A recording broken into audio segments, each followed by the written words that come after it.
नमस्कार.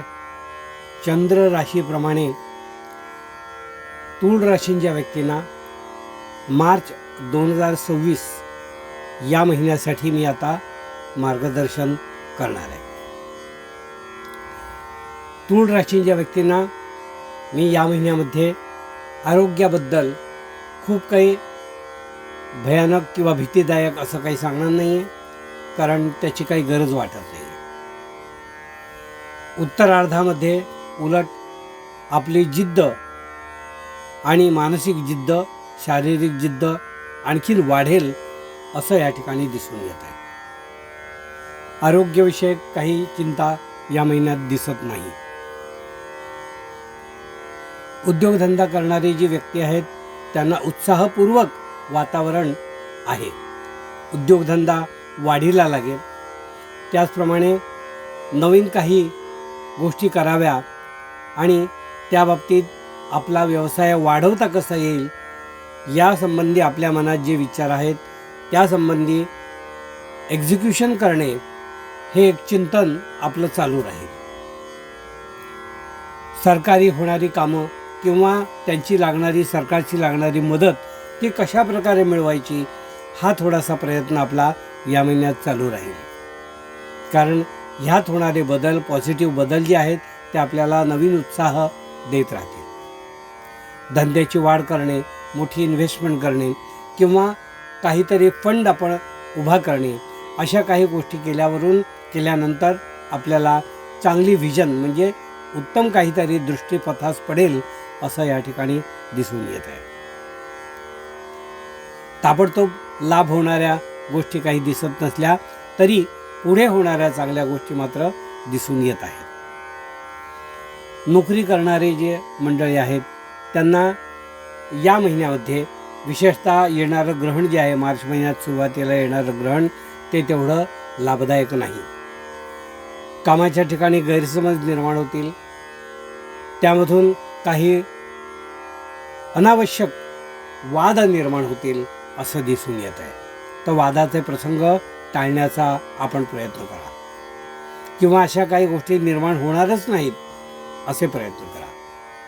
शक्यतो गप्प राहणं किंवा प्रत्युत्तर कुठल्याही गोष्टीला न देणं हेच सूत्र जास्त तुम्हाला लाभदायक राहील.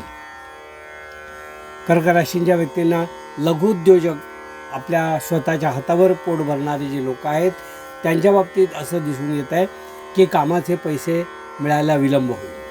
म्हणजे वेळेत पैसे मिळणार नाहीत. त्यासाठी आपल्याला थोड्या चक्रा माराव्या लागतील.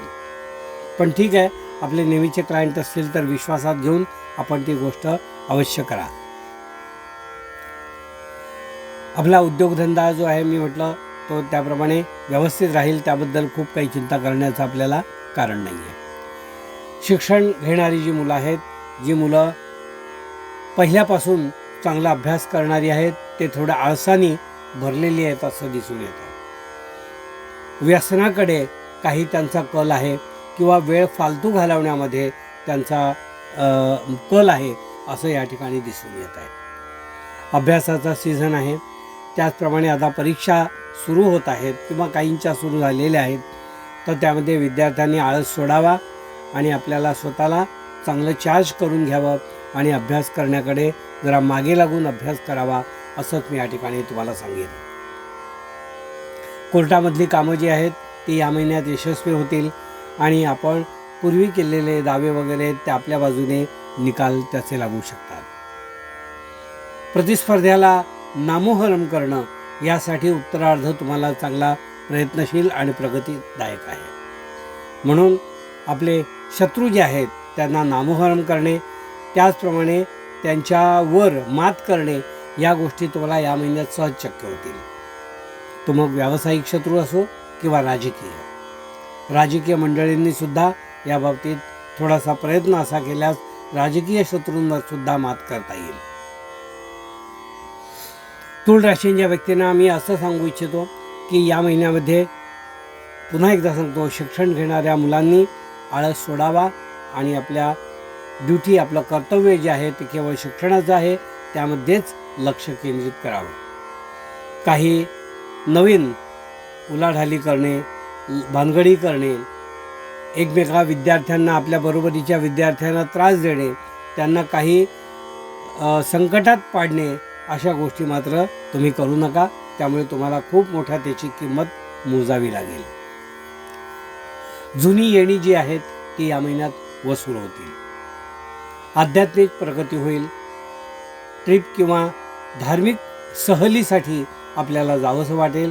कुटुंबासहित कुठल्या देवदर्शन किंवा अन्य ठिकाणी जावंसं वाटेल तर तुम्ही अवश्य जावं. आपला आध्यात्मिक जे प्रगती आहे ती प्रगती साध्य करण्यासाठी तुम्ही योग्य वेळ या महिन्यात देऊ शकता आणि त्याचा एक आनंद तुम्ही मिळवू शकता. वैवाहिक जोडीदाराकडे किंवा त्याच्या मागण्यांकडे आपल्याला लक्ष पुरवावं लागेल. त्याच्या मागण्या फार काळ आपण दूर ठेवू शकत नाही. त्याकडे तुम्हाला लक्ष द्यावं लागेल आणि त्यांचा हट्टसुद्धा पुरवावा लागेल. नाहीतर उगाचच वादविवादाचे प्रसंग निर्माण होतील. आपल्या आरोग्याच्या बाबतीत विशेषतः ज्यांना संतती होत नाही आहे, ज्या दाम्पत्यांना, त्यांना योग्य सल्ला घ्यावा लागेल. कारण कदाचित आपण सल्ला गेले 3-4 महिने घेतही असाल पण त्याला योग्य फळ अजून आलं नाही आहे. म्हणून तो सल्ला जो घ्यायचा आहे ते सोडू नका. सल्ला घेत राहा आणि त्यातून आपलं उद्दिष्ट साध्य करत राहा. कारण संततीबद्दल चिंताग्रस्त आपण काही दाम्पत्य दिसून येतात तूळ राशींची.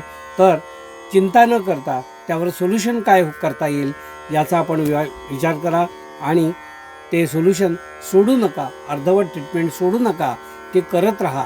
असाच सल्ला मी या ठिकाणी तुम्हाला देत राहील. आपल्या मुलांवर, म्हणजे जे प्रापंचिक लोक आहेत त्यांनी आपल्या मुलांवर विश्वास ठेवा. विश्वास आत्मसात करा आणि विश्वास टाका. म्हणजे ते विश्वासात पात्र आहेत की नाही हे तुम्हाला कळून येईल. नामस्मरण किंवा अशा काही गोष्टींसाठी हा महिना अतिशय चांगला आहे. ज्यांना गुरूंची दीक्षा घ्यायची आहे, गुरुमंत्र घ्यायचा आहे, त्यांनी या महिन्यात तो घ्यावा.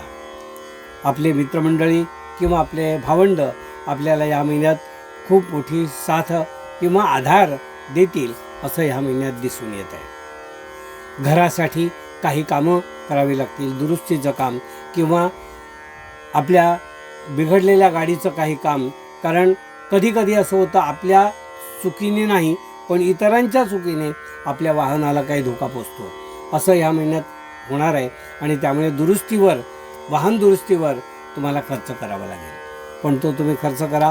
काही इन्शुरन्समधून मिळेल, काही आपल्याला करावा लागेल, पण तो करा.